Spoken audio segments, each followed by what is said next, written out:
ఏంటమ్మా పిచ్చి మాటలు? నాకు బ్రతకాలని లేదు. నేను చావకుండా ఎవరు ఆపలేరు. మర్యాదగా ఎవరా గన్ను? ఇవ్వరా? శక్తి, చివరిసారిగా అడుగుతున్నాను. ఈ తల్లి మీద నీకు ఏమాత్రం గౌరవం ఉన్నా గన్నివ్వు.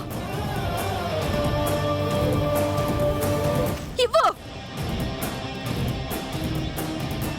ఇస్తానమ్మా. ముందు నన్ను చంపి ఆ తర్వాత నువ్వు చచ్చిపో.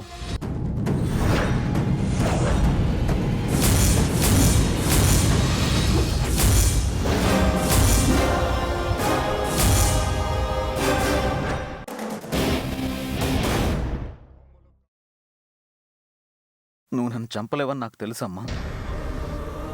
తల్లి కొడుకుని చంపలేనప్పుడు మరి ఈ కొడుకు తల్లిని ఎలా చంపుకోగలడమ్మా? చంపుకోలేనమ్మా.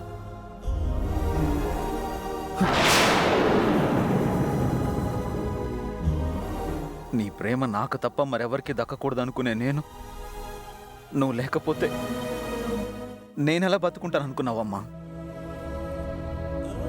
నీ ప్రేమ తగ్గితేనే భరించలేని వాణ్ణి నువ్వు లేకుండా నేనెలా ఉండగలనమ్మా? నాకు నువ్వంటే పిచ్చమ్మా. నువ్వు నా ఒక్కడికే సొంతం కావాలన్నంత పిచ్చి. నీకోసం చచ్చిపోయినా పర్వాలేదనుకునేంత పిచ్చమ్మా. నువ్వే లేకపోతే నేను నిజంగానే పిచ్చివాడిని అయిపోతానమ్మా. నీ ప్రేమ నాకే దక్కాలన్న స్వార్థంతో ఆలోచించానే తప్ప తల్లి అనేది తన కడుపున పుట్టిన పిల్లలందరికీ ప్రేమ చూపిస్తుందని తెలుసుకోలేకపోయానమ్మా. నన్ను క్షమించమ్మా, నన్ను క్షమించు. నిన్ను చూడకుండా నేను ఒక్కరోజు కూడా ఉండలేనమ్మా. అలాంటిది కన్న బిడ్డను దూరం చేసుకొని ఇన్నేళ్లు నువ్వెంత నరకం అనుభవించుంటావో నాకిప్పుడు అర్థమైందమ్మా.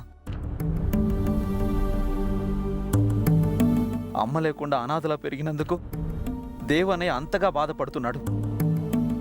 నువ్వు లేకపోతే నన్ను కూడా అనాథం చేశావని అన్నయ్యలాగే నేను కూడా బాధపడతాను కదమ్మా.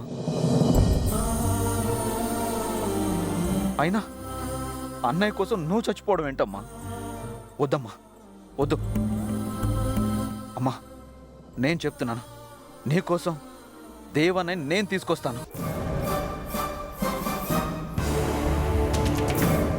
నేను అన్నయ్యని తీసుకొస్తాను అంటే నువ్వు నమ్మలేకపోతున్నావు కదా.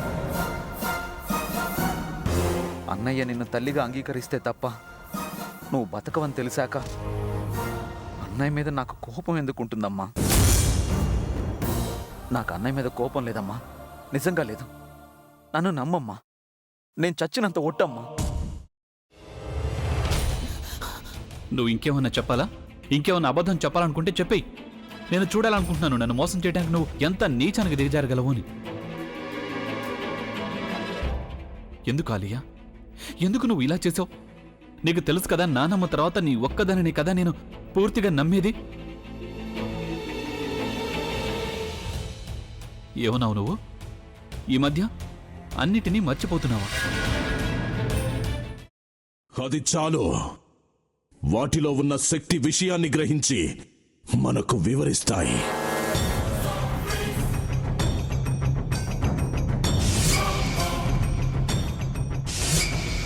ఎవరు ఆ దండ విప్పొద్దు, గది తలుపులు తెరవద్దు.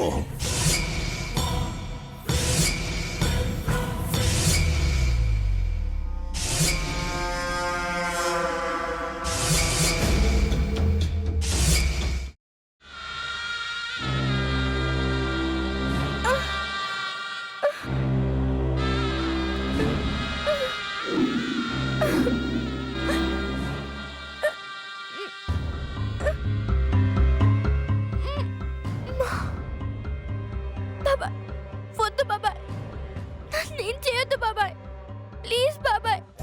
నీకు నిజం తెలిసినప్పుడే నా ఆలోచనలో నువ్వు చచ్చిపోయావు.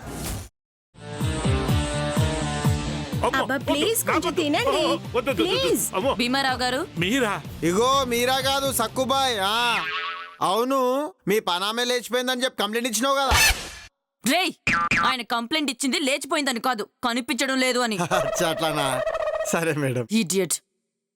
ఆ వంట మనిషి పేరేంటన్నారు? రత్తాలు మేడం. ఏం పెద్ద మంచి, నీ వంట మంచిని కూడా మేడం అని పిలుస్తావా? రేయ్ హాఫ్ బ్రెయిన్,